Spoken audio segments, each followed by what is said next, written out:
مرحبا يا الشاطئين العزيز، مرحبا يا الشاطئين قلب الأمل.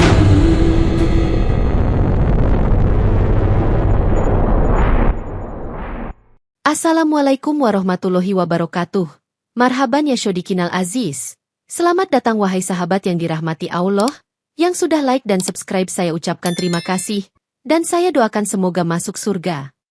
Sebelum menyimak kisah lengkapnya, saya sarankan untuk menulis sholawat kepada Nabi. Allahumma sholli ala Sayyidina Muhammad, wa ala ali Sayyidina Muhammad. Semoga sholawat kita menjadi penolong kita kelak di padang mahsyar. Pagi hari di Riyadh dimulai dengan ketenangan, di mana Sulastri bangun sebelum fajar untuk melaksanakan sholat tahajud, memanjatkan doa agar hari kerjanya diberkahi oleh Allah. Setelah sholat, ia mengenakan pakaian serba hitam khas TKW dan bersiap-siap untuk memulai hari dengan penuh semangat, meskipun merindukan keluarganya di Indonesia. Insya Allah hari ini akan berjalan lancar, ujar Sulastri dalam hati sambil menyiapkan sarapan untuk majikannya, Ibu Fatimah, yang selalu mengingatkan pentingnya ketekunan. Di rumah majikannya yang luas, Sulastri disambut dengan senyuman hangat oleh Ibu Fatimah, yang mempercayakan tugas mengurus perhiasan keluarga kepada Sulastri karena kejujurannya. Terima kasih, Sulastri, kamu benar-benar dapat diandalkan. Pastikan semua perhiasan tersimpan rapi di lemari, ujar Ibu Fatimah sambil memberikan instruksi dengan lembut. Sepanjang hari, Sulastri bekerja dengan penuh dedikasi, membersihkan rumah, memasak, dan menjaga barang-barang berharga, selalu mengingat untuk berdoa dan berzikir setelah setiap tugas selesai. Di sela-sela pekerjaan, Sulastri sering meluangkan waktu untuk membaca Al-Quran, menjaga kedekatannya dengan Sang Pencipta meski jauh dari tanah air. Malam hari tiba, dan Sulastri kembali melaksanakan sholat Isya sebelum beristirahat, selalu berusaha menjaga rutinitas ibadahnya meski lelah setelah seharian bekerja. Suatu malam, saat sedang menyusun perhiasan di lemari, Sulastri mendengar suara langkah kaki yang asing, membuatnya merasa ada sesuatu yang tidak beres. Dengan hati-hati, ia membuka pintu dan bertemu pandangan Ibu Fatimah yang tampak cemas. "Ada yang bisa saya bantu, Sulastri?" tanya Ibu Fatimah dengan nada penuh perhatian. Keesokan harinya, Sulastri terkejut saat mendapati beberapa perhiasan hilang dari lemari, dan tanpa bukti yang jelas, ia tiba-tiba dituduh mencurinya oleh Ibu Fatimah. "Sulastri, bagaimana kamu bisa mencuri perhiasan ini? Kami sangat mempercayaimu," bentak Ibu Fatimah dengan nada marah, membuat hati Sulastri hancur. Dengan suara lirih, Sulastri menjawab, "Insya Allah, saya tidak mencuri. Saya selalu menjaga kepercayaan ini dengan sebaik-baiknya." Namun, kata-kata Sulastri seolah tak dihiraukan, dan Ibu Fatimah mengancam akan melaporkannya ke pihak berwenang jika perhiasan itu tidak segera ditemukan. Sulastri merasa terpojok, tetapi ia tetap teguh dalam keimanannya, berdoa agar Allah membimbingnya dalam menghadapi cobaan ini. Di tengah ketegangan, Sulastri memutuskan untuk mencari bukti yang dapat membuktikan ketidakbersalahannya, meski ia tahu itu akan menjadi perjuangan yang berat. "Saya akan mencari kebenaran, Ibu Fatimah. Berikan saya waktu," pinta Sulastri dengan penuh harap, namun Ibu Fatimah hanya menggelengkan kepala. Malam itu, Sulastri kembali melaksanakan sholat malam, memohon agar Allah memberikan kekuatan dan petunjuk dalam menghadapi masalah ini. Keesokan harinya, Sulastri mulai mengamati lingkungan rumah majikannya dengan lebih cermat, berharap menemukan sesuatu yang bisa mengungkap kebenaran. Tanpa disadari, langkah-langkahnya telah diawasi oleh sepupu Ibu Fatimah, yang mulai merencanakan cara untuk semakin mempermalukan Sulastri di mata keluarga. Sepupu Ibu Fatimah, Amir, diam-diam mulai mengumpulkan bukti palsu untuk mendukung tuduhan terhadap Sulastri, dengan harapan dapat menjatuhkannya dari posisi yang dipercayakan.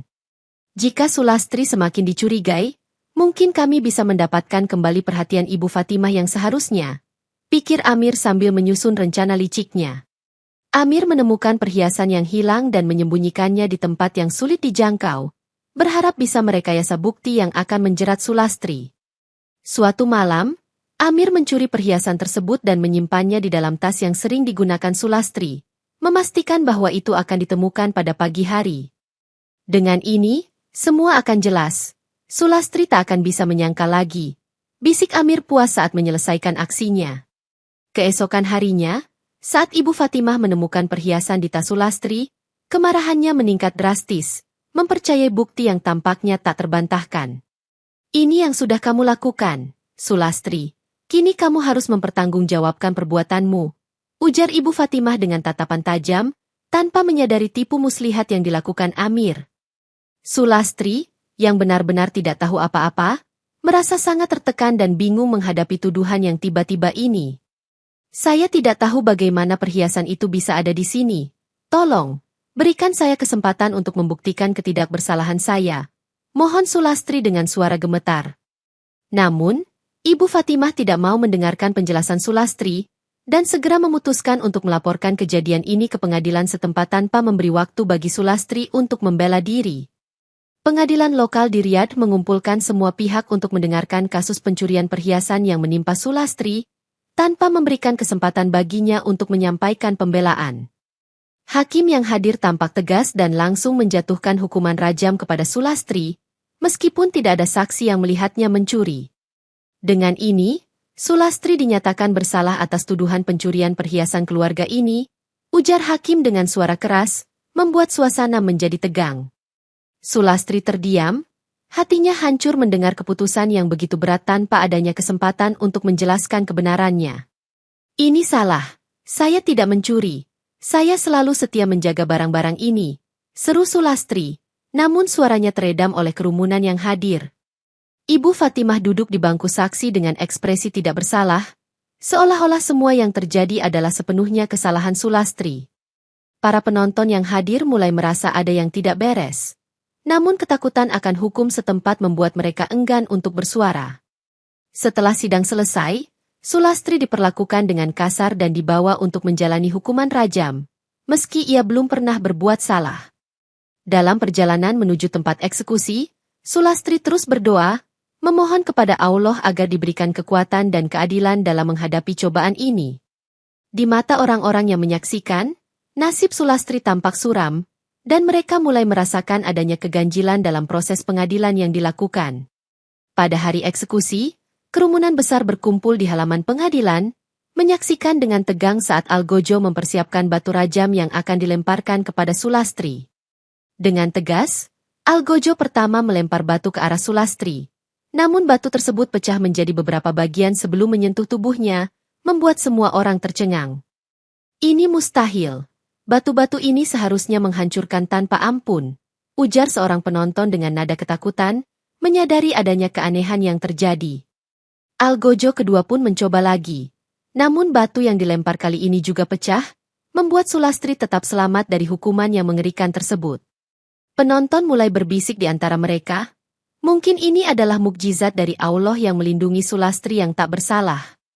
Hakim yang hadir terlihat bingung dan frustrasi, tidak memahami mengapa hukuman rajam yang seharusnya pasti tidak berhasil. Ibu Fatimah hanya menatap kosong, tak bisa menerima kenyataan bahwa Sulastri masih hidup meski sudah dijatuhi hukuman. Dalam kekalutan, beberapa warga yang hadir mulai meragukan keputusan hakim dan mempertanyakan keadilan yang terjadi. Sulastri, yang masih dalam kondisi terkejut, tetap berzikir dan memohon kepada Allah agar Allah menunjukkan jalan keluar dari masalah ini. Dengan kegagalan eksekusi pertama, pengadilan memutuskan untuk memberikan kesempatan kedua, namun suasana menjadi semakin tegang dan penuh ketidakpastian. Setelah kegagalan rajaman pertama, desas-desus mulai beredar di antara penonton bahwa Sulastri mungkin menggunakan ilmu hitam untuk melindungi dirinya dari hukuman. Bagaimana mungkin seseorang yang taat beribadah seperti Sulastri bisa melakukan sihir? Tanya seorang warga sambil menunjuk Sulastri dengan tatapan curiga. Hakim, yang terpengaruh oleh desas-desus tersebut, memutuskan untuk melanjutkan hukuman dengan menggunakan batu yang lebih besar dan kuat. Kami tidak akan membiarkan tuduhan tanpa bukti, tapi kami juga harus memastikan keadilan ditegakkan, ujar hakim sambil bersiap untuk eksekusi kedua.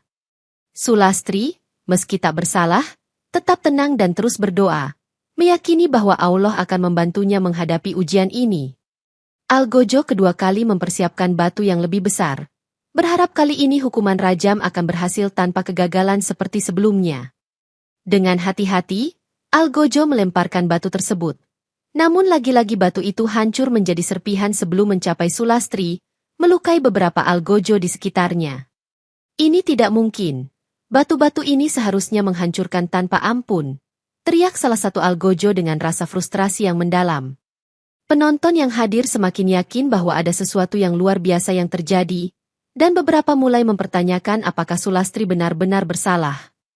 Di tengah kekacauan ini, seorang penonton bijak mencoba mengusulkan untuk menyelidiki ulang kasus ini, tetapi usulannya langsung ditolak oleh hakim yang semakin keras kepala.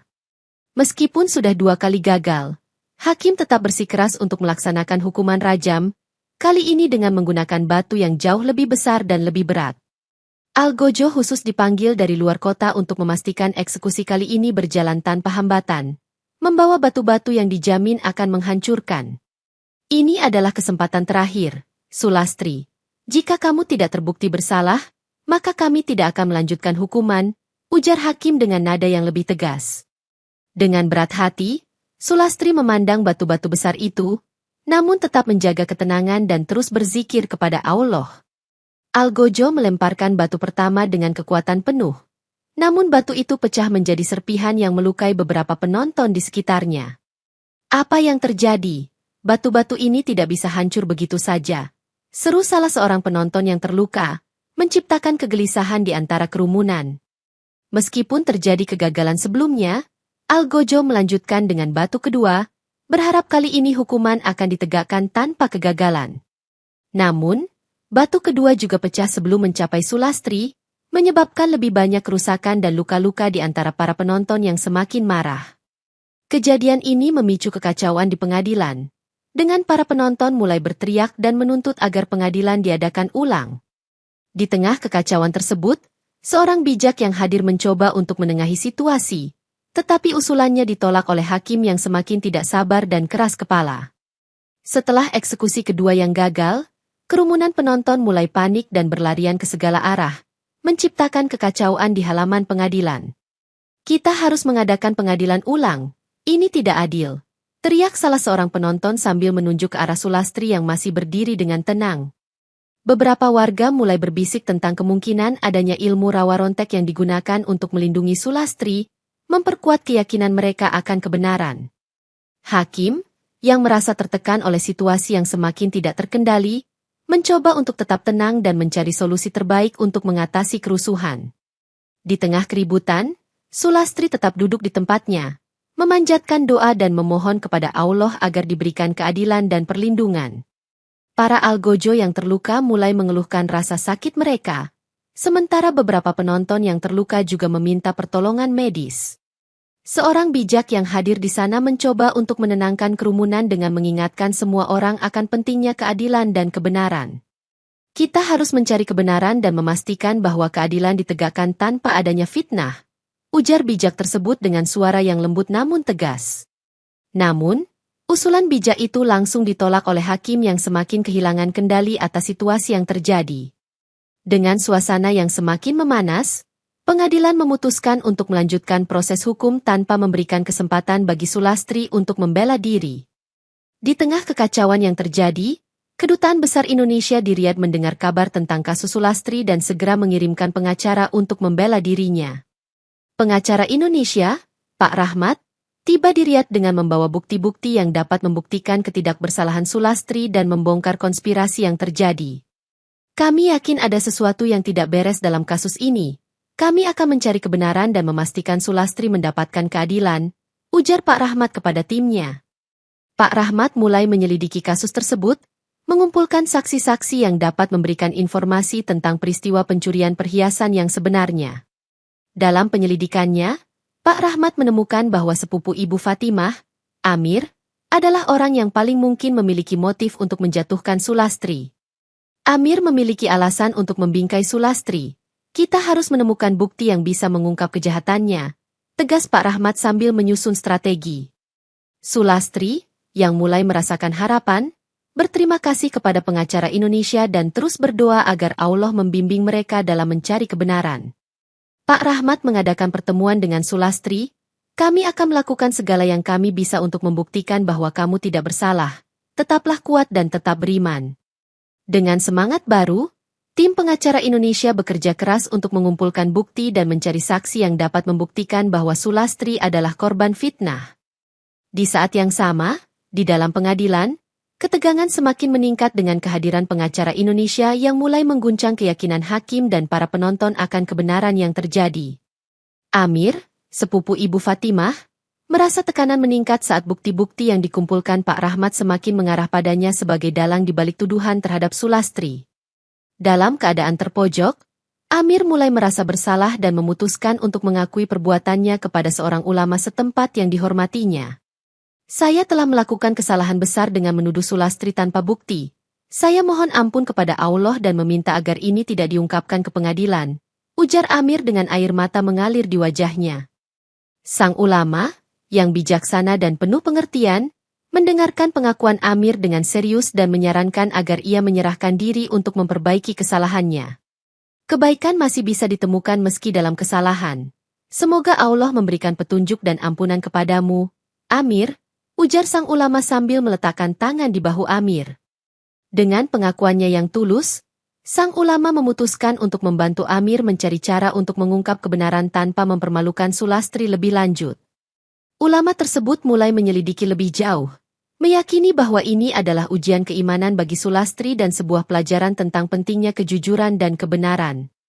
Allah tidak akan membiarkan orang yang bersih hati seperti Sulastri menderita tanpa keadilan, ujar sang ulama kepada Amir, memberikan keyakinan bahwa kebenaran akan terungkap.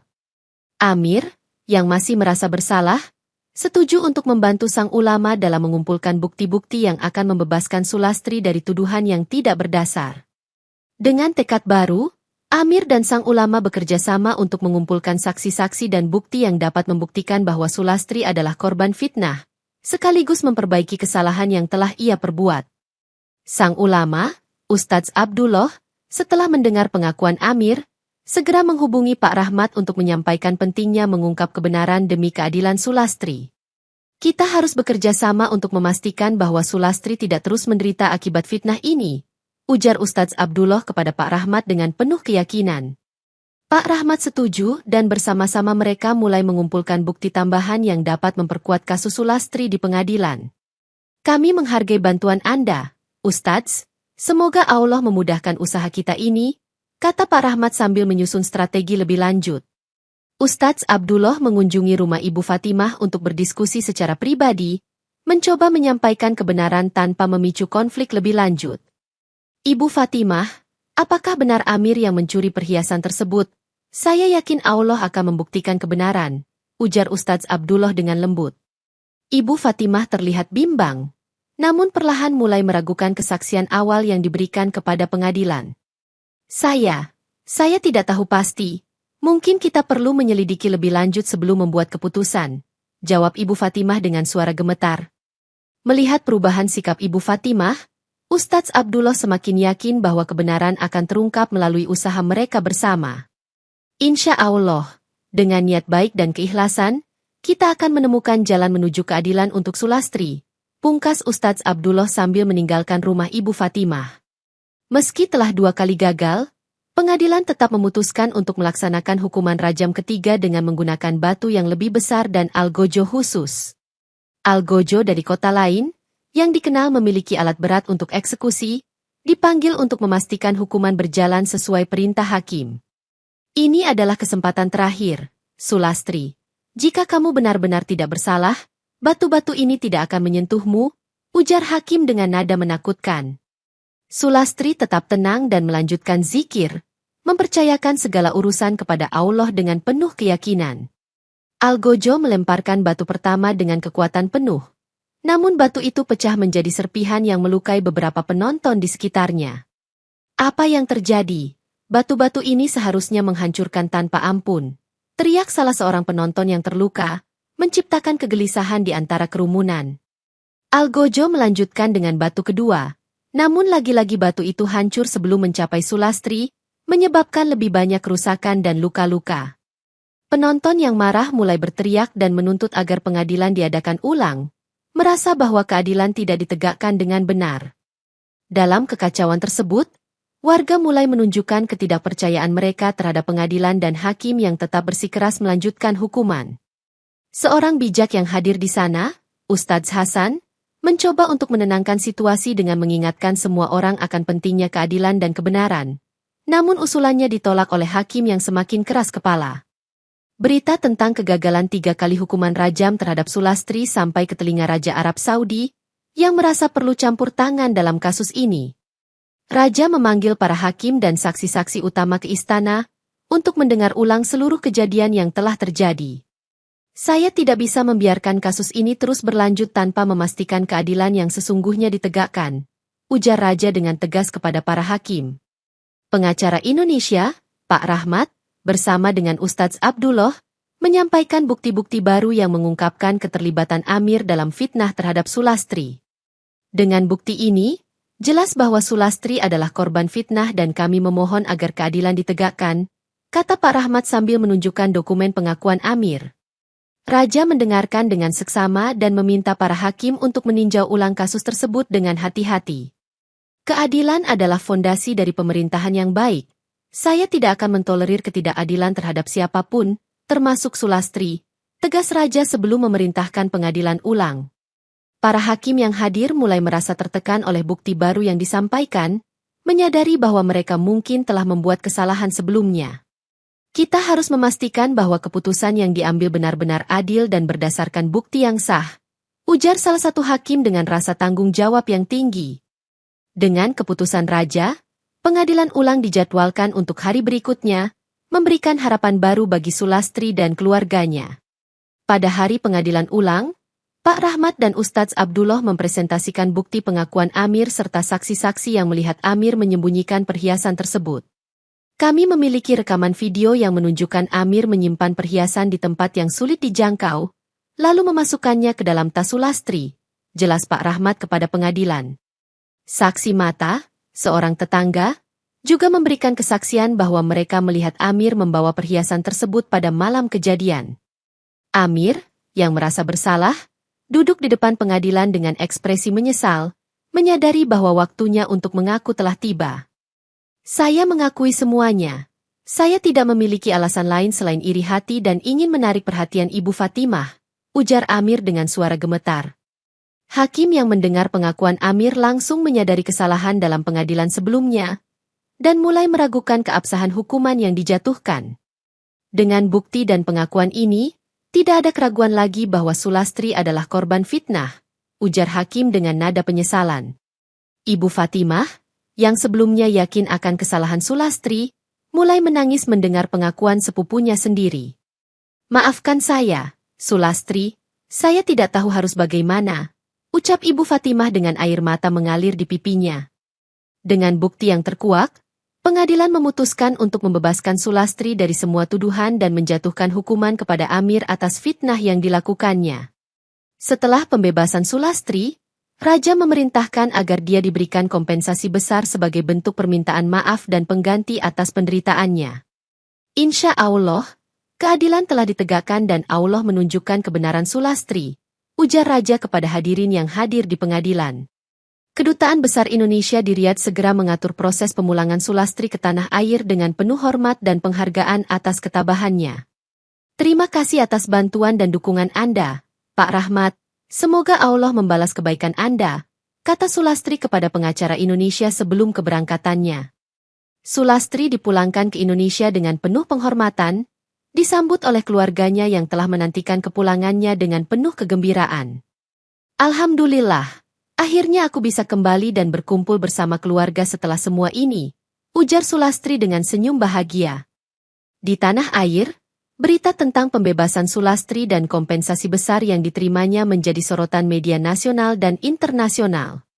Banyak organisasi hak asasi manusia yang menyatakan dukungan dan apresiasi terhadap tindakan pengadilan yang akhirnya adil.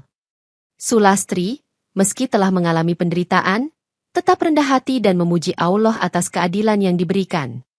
Semoga kisah ini menjadi pelajaran bagi kita semua tentang pentingnya kejujuran, keadilan, dan keimanan dalam menghadapi cobaan, pungkas Sulastri dalam pidato syukurnya.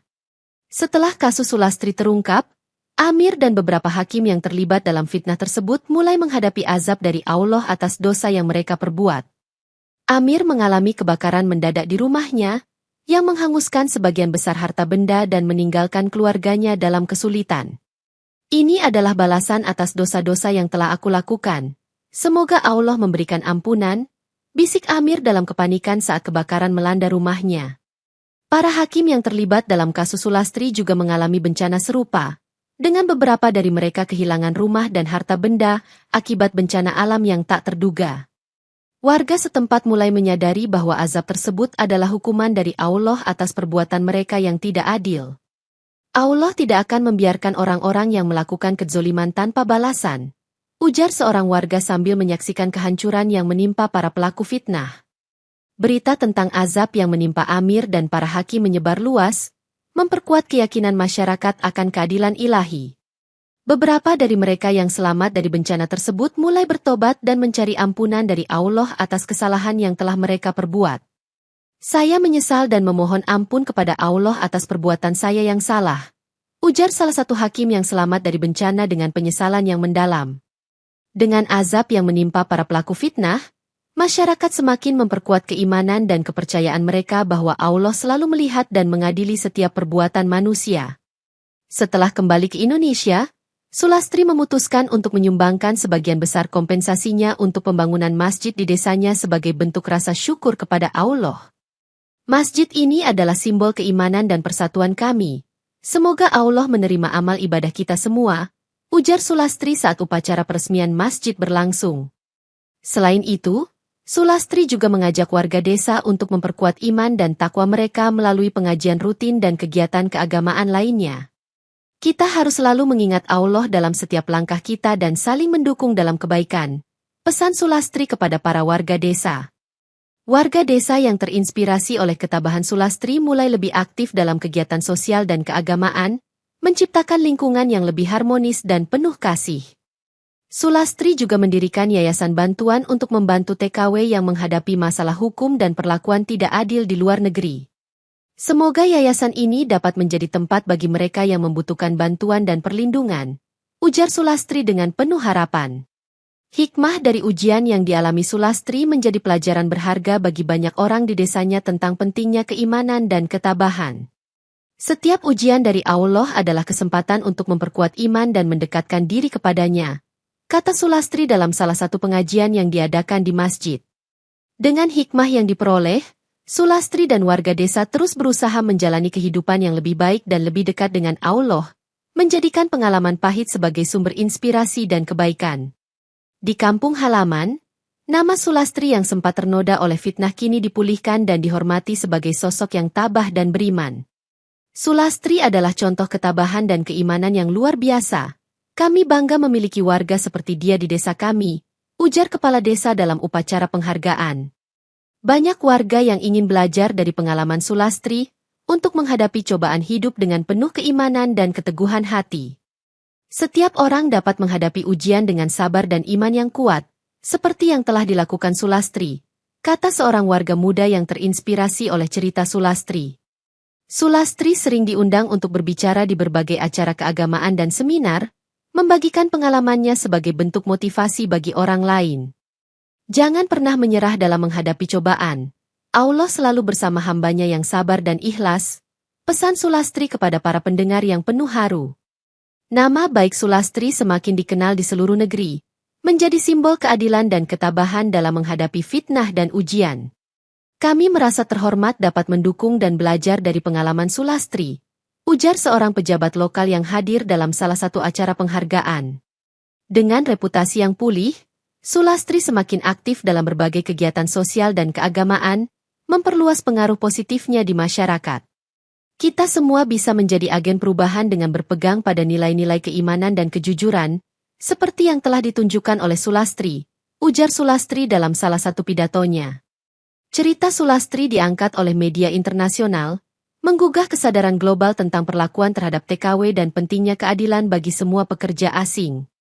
Kisah Sulastri adalah contoh nyata betapa pentingnya perlindungan hak-hak pekerja asing dan keadilan dalam sistem hukum, ujar seorang jurnalis dalam laporan spesialnya. Banyak negara mulai meninjau kembali kebijakan hukum mereka terkait pekerja asing setelah menyaksikan kasus Sulastri yang penuh drama dan hikmah. Organisasi internasional seperti ILO, International Labour Organization, memberikan perhatian lebih terhadap isu-isu yang dihadapi oleh TKW di luar negeri. Kita harus memastikan bahwa setiap pekerja asing dilindungi hak-haknya dan diperlakukan dengan adil, tanpa memandang asal negara mereka, ujar Kepala ILO dalam konferensi internasional. Sulastri diundang untuk berbicara di berbagai forum internasional, membagikan pengalamannya dan memberikan saran untuk perbaikan sistem perlindungan TKW. Semoga kisah saya dapat menjadi inspirasi dan mendorong perubahan positif bagi para pekerja asing di seluruh dunia, kata Sulastri dengan penuh harapan. Pemerintah Indonesia mulai bekerja sama dengan negara-negara Timur Tengah untuk memperkuat perlindungan dan hak-hak TKW, mengambil pelajaran dari kasus Sulastri. Kita perlu memastikan bahwa TKW kita mendapatkan perlakuan yang layak dan adil di negara tempat mereka bekerja, ujar Menteri Ketenagakerjaan Indonesia dalam pernyataannya. Dengan pesan yang disebarkan secara luas, cerita Sulastri menjadi katalisator untuk perubahan kebijakan dan meningkatkan kesadaran global tentang pentingnya keadilan dan perlindungan bagi semua pekerja. Sulastri menjalani hidup baru dengan damai di Indonesia, mendirikan lembaga bantuan untuk membantu TKW yang menghadapi masalah hukum dan perlakuan tidak adil di luar negeri. Lembaga ini didirikan untuk menjadi tempat bagi mereka yang membutuhkan bantuan dan perlindungan, seperti yang pernah saya alami, ujar Sulastri saat membuka pintu lembaga tersebut. Lembaga tersebut mulai membantu banyak TKW dengan memberikan nasihat hukum, dukungan moral, dan bantuan material bagi mereka yang terjebak dalam situasi sulit. Kami ada di sini untuk membantu Anda. Semoga Allah memberikan kemudahan dan perlindungan bagi setiap langkah Anda, kata Sulastri kepada salah satu TKW yang datang mencari bantuan. Keberhasilan lembaga yang didirikan oleh Sulastri menarik perhatian berbagai pihak, termasuk pemerintah dan organisasi non-profit yang menawarkan dukungan tambahan. Kemenangan saya adalah kemenangan iman dan doa. Tanpa pertolongan Allah, saya tidak akan bisa melewati semua ini, ujar Sulastri dalam salah satu acara penghargaan. Sulastri terus bersyukur kepada Allah atas keadilan dan perlindungannya, menjadikan setiap hari sebagai kesempatan untuk beribadah dan beramal. Saya merasa diberkahi dapat membantu orang lain dan berbagi hikmah dari pengalaman saya. Semoga Allah memberkati setiap usaha kita, ujar Sulastri dalam pidato singkatnya.